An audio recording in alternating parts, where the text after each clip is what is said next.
কলকাতার বেলগাছিয়া অঞ্চলের এক পুরনো বাড়িতে সেবার ফেলুদাকে ডেকেছিল এক বিখ্যাত ভাস্কর প্রতিম রায়।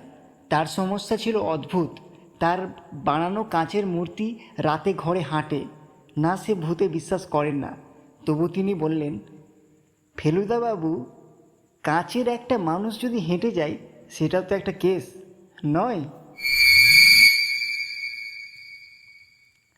লালমোহনবাবু ঘাবড়ে গিয়ে বলল, মানে কাচের ভাস্কর্য ঘরে হাঁটে, এবার বুঝি বিজ্ঞানও ফেলুদার কাছে হার মানবে? ফেলুদা শান্ত গলায় বলল,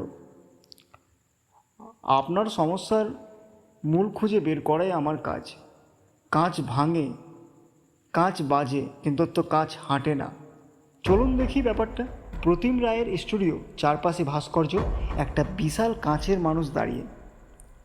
প্রতিম রায় চিন্তিত কণ্ঠে বলল, এই ভাস্কর্যটা বানিয়েছি 2 মাস ধরে। রাতে স্টুডিও বন্ধ করে চলে যায়, কিন্তু তো সকালে এসে দেখি ভাস্কর্যটা একটু সরে গেছে, আর মেঝেতে গ্লাসের দাগ, মিহি চিড়চিড়ে আওয়াজ। তপসে আশ্চর্য হয়ে বলল,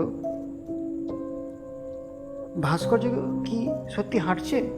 ফেলুদা হেসে বলল, না, সেটা হাঁটছে ভাস্কর্যের ছায়া, আর তুমি দেখছো দাগ। চলো একটু রাতে এখানেই কাটাই। রাত, স্টুডিওতে নীরবতা। হঠাৎ টুম করে গ্লাসের শব্দ। তপসি উত্তেজিত, রাত 2টো, আচমকা টুম করে আওয়াজ হলো একটা। আমরা তাকিয়ে দেখি ভাস্কর্য একটু সরে গেছে। ফেলুদা তার টর্চটা জ্বালালো, মেজে দেখলো আর বলল, এই যে রহস্যের চাবি। ভাস্কর্যের নিচে লাগানো ছিল 4টা রাবারের প্যাড, যেটা সময়ের সাথে ঘর্ষণে ক্ষয়ে গেছে। রাতে ঠান্ডায় কাঁচের গায়ে জমে ওঠা শিশির ভিজিয়ে দিচ্ছে মেঝে, আর আস্তে আস্তে স্লিপ করে সরে যাচ্ছে ভাস্কর্যটা। প্রতিম রায় হতবাক, মানে এটা তো বিজ্ঞানের খেলা। ফেলুদা বলল,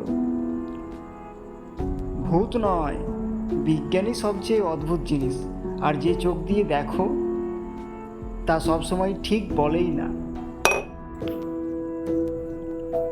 কাঁচের আওয়াজ টুম করে ধীরে বন্ধ হয়ে যায়। তুপসে বলে, এই কেসে কেউ চুরি করেনি, কেউ খুন করেনি।